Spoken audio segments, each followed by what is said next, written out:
حضرت امیر معاویہ کے جو 20 سال ہیں وہ پورے امن، سکون، اطمینان، کوئی جھگڑا، کوئی فساد، کوئی اختلاف، کوئی باہمی فانہ، کچھ نہیں، 20 سال۔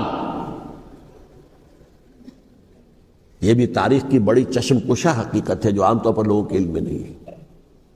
سبائی بھی دبکے رہے، حضرت امیر معاویہ کی حکومت اتنی مضبوط تھی، کنٹرول، کہ ان کو کچھ سر اٹھانے کا موقع نہیں ملا۔ موجود تھے، دبکے رہے، جیسا کہ میں نے کہا ریولوشن کے آخری مرحلے پر آ کر جو مخالفین ہیں وہ دب جاتے ہیں کہ پھر دیکھیں گے، موقع ملے گا تو پھر لیں گے ان سے حساب کتاب۔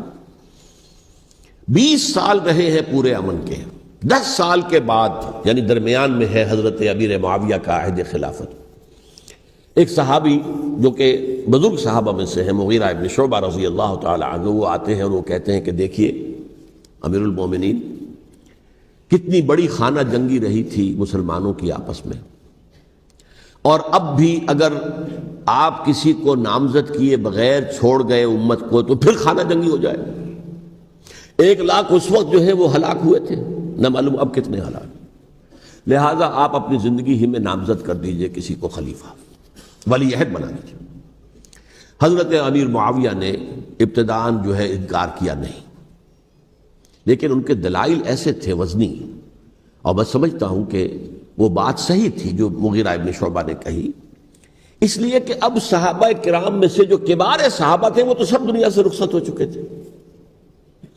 اب تو یا صغار صحابہ رہ گئے تھے جو حضور کے زمانے میں بچے تھے، حضرت حسن، حضرت حسین، عبداللہ ابن زبیر، یہ بچے تھے نا، یا تو وہ تھے، اور یا بالکل نو مسلم تھے، اور نو مسلموں میں بڑی تعداد وہ تھی جو ایرانیوں کی تھی، شامیوں کی تھی، ادھر کی تھی، تو ان کو تو ظاہر بات ہے کہ تربیت نبوی سے کیا خلافت راشدہ سے بھی اکثر و بیشتر کو کوئی حصہ ملا ہی نہیں تھا۔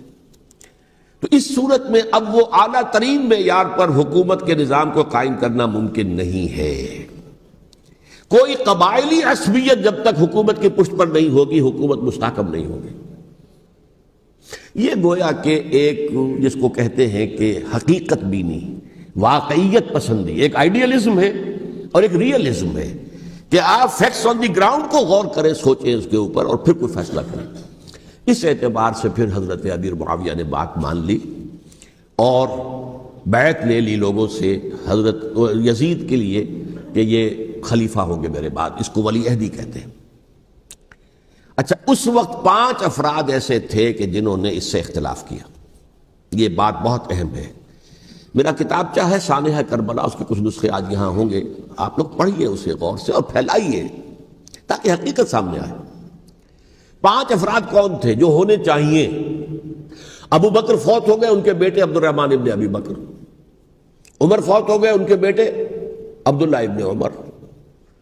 عباس فوت ہو گئے، ان کے بیٹے عبداللہ ابن عباس۔ زبیر فوت ہو گئے، ان کے بیٹے عبداللہ ابن زبیر۔ اور حضرت حسن جو ہے ان کا انتقال ہو چکا تھا، حضرت علی کے بیٹے حضرت حسین رضی اللہ تعالی عنہ اجمعین۔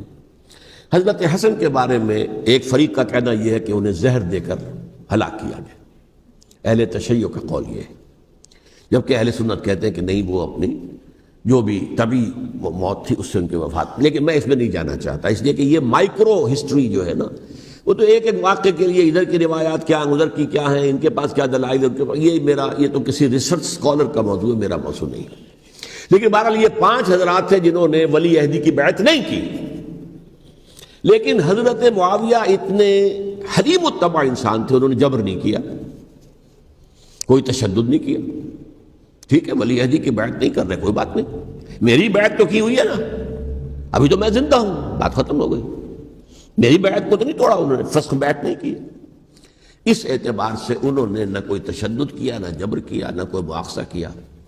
لیکن جب امیر معاویہ کا انتقال ہو گیا، اب ولی عہدی کی بجائے وہ اب خلافت کی بیعت کی، سب لوگوں نے بیعت کر لی۔ ان 5 میں سے ایک فوت ہو چکے تھے، حضرت عبد الرحمن ابن ابی بکر فوت ہو چکے رضی اللہ تعالی۔ 4 تھے، ان 4 میں ایک اختلاف ہوا۔ 2 کی رائے یہ تھی، عبداللہ ابن عمر، عبداللہ ابن عباس، کہ اگرچہ یہ کام غلط ہوا ہے، اسلام کی روح کے منافی ہوا ہے، یہ بادشاہت کی بنیاد پڑ رہی ہے، لیکن یہ بات ایسی نہیں ہے کہ اس کی بنا پر ہم خانہ جنگی شروع کروا دیں امت کے اندر، خون خرابہ کروائیں، فساد کروائیں، لہذا انہوں نے بیعت کر لی۔ اب کوئی اگر یہ کہے معاذ اللہ کہ وہ بک گئے تھے یزید کے ہاتھ میں، معاذ اللہ ثم معاذ اللہ، وہی بات آپ اختلاف کر سکتے ہیں کہ انہیں نہیں کرنی چاہیے تھی، یہ کوئی رائے رکھے، مجھے اختلاف نہیں، لیکن ان کی نیت پر حملہ کریں گے تو حملہ محمد رسول اللہ پر ہوگا صلی اللہ علیہ وسلم۔ عبداللہ ابن عمر کون ہیں؟ کتنی حدیثیں ان سے جو ہے وہ منقول ہیں۔ عبداللہ ابن عباس کون ہیں؟ جنہیں حضور نے جو ہے جن کے لیے دعا کی تھی، اے اللہ فقہہ فی الدین وعلمہ التاویل، اے اللہ اس نوجوان کو دین کا فہم عطا کر اور قرآن کی تعویل اور تفسیر کا علم عطا کر، حبر الامہ کہلاتے ہیں۔ وہ کہیں پیسوں اور ٹکوں کے عوض بک جانے والے نہیں تھے، انہوں نے امت کی مصلحت دیکھی، نیت جو ہے اس پر حملہ نہ کیجئے، البتہ اختلاف کا حق آپ کو حاصل ہے۔ دو حضرات جو ہے ڈٹے رہے کہ نہیں، ہمیں کم وٹ میں ریزسٹ کرنا ہے۔ عبداللہ ابن زبیر عمر کے اعتبار سے وہ بڑے ہیں، مسلمانوں میں سب سے پہلے ولادت مدینے میں جا کر جو ہوئی ہے وہ عبداللہ ابن زبیر کی ہوئی ہے۔ ہجرت کر کے جب مہاجرین وہاں پہنچے، کچھ عرصے تک کسی کے ہاں کوئی اولاد نہیں ہوئی، تو لوگوں نے تانے دینے شروع کر دیے کہ معلوم ہوتا ہے کہ یہاں آ کر یہ مکے کے رہنے والے جو ہیں کمزور ہو گئے ہیں، ان کے ہاں اولاد ہی نہیں ہو رہی۔ پھر عبداللہ ابن زبیر کی ولادت ہوئی ہے، یہ حضرت ابو بکر کے نواسے ہیں، حضور کی زوجہ محترمہ حضرت عائشہ کی بہن، حضرت دیکھیے ابھی نام نکل گیا ہے جی، حضرت اسماء رضی اللہ تعالی عنہا عنہما، یہ ان کے صاحبزادے ہیں، حضرت زبیر کے بیٹے۔ ان کا فیصلہ ہوا کہ ہمیں ریزسٹ کرنا ہے کم وقت میں، ایٹ اینی کاسٹ۔ حضرت حسین ابن علی رضی اللہ تعالی عنہما کا بھی فیصلہ ہوا کہ ہمیں ریزسٹ کرنا ہے کم وقت میں۔ البتہ ان میں بھی ایک اختلاف ہو گیا، یعنی یہ دو تو جڑے رہے، ان دو میں اختلاف ہو گیا۔ عبداللہ ابن زبیر کا کہنا یہ تھا کہ ہمیں حجاز میں رہنا چاہیے، یہ سرزمین ہے جس میں نبوت کی برکات سب سے زیادہ ہیں، یہاں ہم مضبوط قلعے کے اندر ہیں، ہمیں یہاں سے جو ہے ریزسٹ کرنا چاہیے اور ختم کرنا چاہیے اس نظام کے اندر جو خرابی آ گئی ہے اس کو۔ حضرت حسین رضی اللہ تعالیٰ عنہ کے پاس خطوط کا تانتا بنا ہوا تھا، کوفے سے لوگ خط لکھ رہے تھے، آئیے آئیے آئیے، ہم آپ کے ہاتھ پر بیعت کریں گے، ہم آپ کے ہاتھ پر بیعت کریں گے، ہم آپ کے ہاتھ پر بیعت کریں گے۔ یہی وہ کوفہ جو حضرت علی کا دارالخلافہ رہا تھا اور جو پھر سبائیت کا گڑھ بن گیا تھا۔ چنانچہ حضرت حسین نے حضرت مسلم بن عقیل کو بھیجا وہاں پر کہ میرے نمائندے کی حیثیت سے جا کر وہاں پر بیعت لو۔ 10-12 ہزار افراد نے بیعت کر لی، لیکن اس کے بعد یزید کی طرف سے گورنر بنا کے بھیجا گیا ابن زیاد کو۔ ابن زیاد نے آ کر جو تشدد کیا اور سختی کی تو سب کے سب بیعت توڑ کر اور سب منحرف ہو گئے۔